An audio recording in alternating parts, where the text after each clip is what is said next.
ಎಲ್ರಿಗೂ ನಮ್ಮ YouTube channel ಅಭಿರಾಗ್ ವ್ಲಾಗ್ಸ್ಗೆ ಸ್ವಾಗತ. ಇದು ನನ್ನ ಮೊದಲ ಫುಲ್ ಲೆಂತ್ ಕುಕಿಂಗ್ ವ್ಲಾಗ್ ಆಗಿರುತ್ತೆ. ರುಚಿಯಾದ ಅಡುಗೆಯ ಪ್ರಯಾಣವನ್ನು ಶುರು ಮಾಡೋಣ. ವಿಡಿಯೋ ಕೊನೆಯವರೆಗೂ ತಪ್ಪದೇ ನೋಡಿ. ಇವತ್ತು ನಾನು ತುಂಬಾ ಸ್ಪೆಷಲ್ ಆದಂತಹ ಒಂದು ಚಿಕನ್ ರೆಸಿಪಿಯನ್ನು ನಿಮ್ಮ ಜೊತೆ ಶೇರ್ ಮಾಡ್ತಿದ್ದೀನಿ. ಅದೇ ಮೊಘಲೈ ಚಿಕನ್ ಮಸಾಲ. ಈ ಚಿಕನ್ ಮಸಾಲ ಬರೀ ರುಚಿಯಷ್ಟೇ ಅಲ್ಲ, ಇದೊಂದು ಇತಿಹಾಸ ಹೊಂದಿರುವ ಅಡುಗೆ.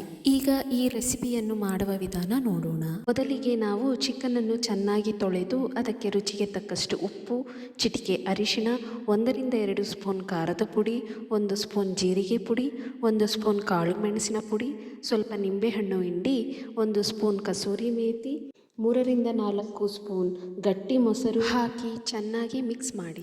ಈ ಅಡುಗೆಯ ಸೀಕ್ರೆಟ್ ಏನಪ್ಪ ಅಂದರೆ ನಾವು ಬಳಸುವ ಆ ಮಸಾಲೆಯ ಹದ ಹಾಗೂ ಆ ಕ್ರೀಮಿ ಮ್ಯಾರಿನೇಷನ್ನಲ್ಲಿ ಇರುತ್ತದೆ.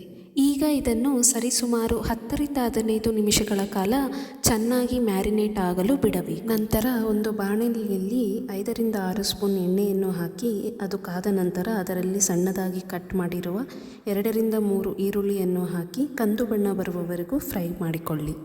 ಈಗ ಈ ಉರಿದ ಈರುಳ್ಳಿಯ ಜೊತೆ 8-10 ಗೋಡಂಬಿಗಳನ್ನು ಹಾಕಿ ನುಣ್ಣಗೆ ರುಬ್ಬಿಕೊಳ್ಳಿ. ಈಗ ಒಂದು ಪಾತ್ರೆಯಲ್ಲಿ 3-4 ಸ್ಪೂನ್ ಎಣ್ಣೆಯನ್ನು ಹಾಕಿ ಅದು ಕಾದ ನಂತರ ಬಿರಿಯಾನಿ ಎಲೆ, ಸೋಂಪು, ಏಲಕ್ಕಿ, ಚಕ್ಕೆ, ಲವಂಗ ಹಾಕಿ 3-4 ಹಸಿರು ಮೆಣಸಿನಕಾಯಿ, 1 ಟೊಮೆಟೊ ಹಾಕಿ ಹುರಿಯಿರಿ. ನಂತರ ಮ್ಯಾರಿನೇಟ್ ಮಾಡಿಕೊಂಡಿರುವ ಚಿಕನ್ನನ್ನು ಹಾಕಿ ಚಿಕನ್ನಲ್ಲಿ ಬಿಡುವ ನೀರು ಹೋಗಿ ಎಣ್ಣೆ ತೇಲುವವರೆಗೂ ಹುರಿಯಿರಿ.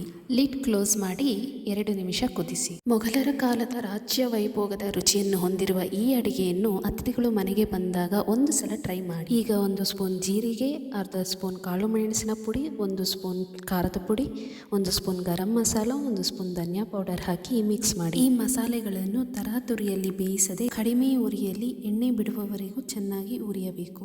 ಇಲ್ಲಿ ನಾವು ಯಾವುದೇ ರೀತಿಯ ಫ್ರೆಶ್ ಕ್ರೀಮ್ ಅನ್ನು ಬಳಸುತ್ತಿಲ್ಲ, ಏಕೆಂದರೆ ಗೋಡಂಬಿ ಮತ್ತು ಹುರಿದ ಈರುಳ್ಳಿ ಪೇಸ್ಟ್ ಗ್ರೇವಿಯಲ್ಲಿ ಒಂದು ಅದ್ಭುತ ಟೇಸ್ಟ್ ಮತ್ತು ಟೆಕ್ಸ್ಚರ್ ಅನ್ನು ಕೊಡುತ್ತದೆ. ಈಗ ನಾವು ರುಬ್ಬಿಟ್ಟುಕೊಂಡಿರುವ ಹುರಿದ ಈರುಳ್ಳಿ, ಗೋಡಂಬಿ ಪೇಸ್ಟ್ ಅನ್ನು ಸೇರಿಸಿ ಸ್ವಲ್ಪ ನೀರು ಹಾಕಿ ಮುಚ್ಚಳ ಮುಚ್ಚಿ ಒಂದು 10-15 ನಿಮಿಷಗಳ ಕಾಲ ಬೇಯಿಸಿ. ನನಗೆ ರುಚಿಗೆ ತಕ್ಕಷ್ಟು ಉಪ್ಪು, ಕೊತ್ತಂಬರಿಯನ್ನು ಹಾಕಿ ಚೆನ್ನಾಗಿ ಮಿಕ್ಸ್ ಮಾಡಿ 2 ನಿಮಿಷಗಳ ಕಾಲ ಕುದಿಸಿದರೆ ಘಮಘಮಿಸುವ ಮೊಘಲೈ ಚಿಕನ್ ರೆಡಿ.